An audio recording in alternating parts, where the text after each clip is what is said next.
ایک ہستی ہے ولایت کی دنیا میں بہت بڑا نام ہے سیدی احمد کبیر رفاعی. سرکار غوث پاک نے فرمایا احمد کبیر معرفت کا سمندر ہے سمندر. تو ہمارے بزرگوں نے فرمایا احمد کبیر رفاعی کے لیے حضور نے اپنے ہاتھ قبر انور سے باہر نکال دی. یہ ہے سیدی احمد کبیر رفاعی, سلسلہ رفاعیہ کے بانی ہے, مقام غوثیت پر فائز ہے. مگر اب سنو, ان کا ایک مرید تھا, اس مرید نے خواب دیکھا کہ مرشد سیدی احمد کبیر رفاعی مقام صدیقیت پر فائز ہو گئے, اور صدیقیت کا مقام نبوت کے مقام کے بعد ہے, اور نبوت کے بعد صدیقیت ہے. دونوں کے بیچ میں کوئی اور مقام نہیں ہے. شہادت اس کے بعد ہے, ولایت اس کے بعد ہے, نبوت کے بعد صدیقیت ہے. تو مرید نے دیکھا کہ پیر صاحب مقام صدیقیت پر فائز ہے, لیکن مرید کی ہمت نہیں ہوئی کہ پیر کو اپنا خواب بیان کر سکے.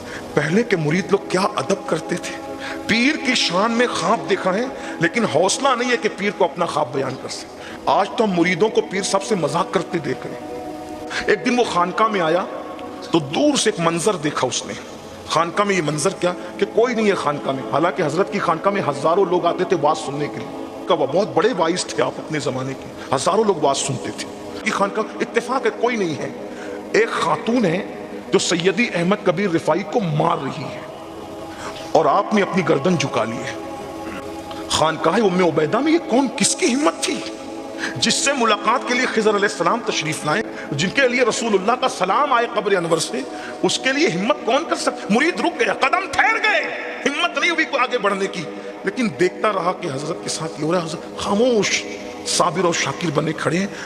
مارنے والی مار کر چلی گئی, اور جب جسم زخمی ہو گیا, جب وہ چلی گئی تو مرید آیا, اور آنے کے بعد عرض کیا حضور اگر میں صحیح پہچان سکا ہوں تو جو آپ کی شان میں بے ادبی کر رہی تھی کیا وہ میری پیرانی امی نہ تھی, پیرانی امی نہ تھی وہ.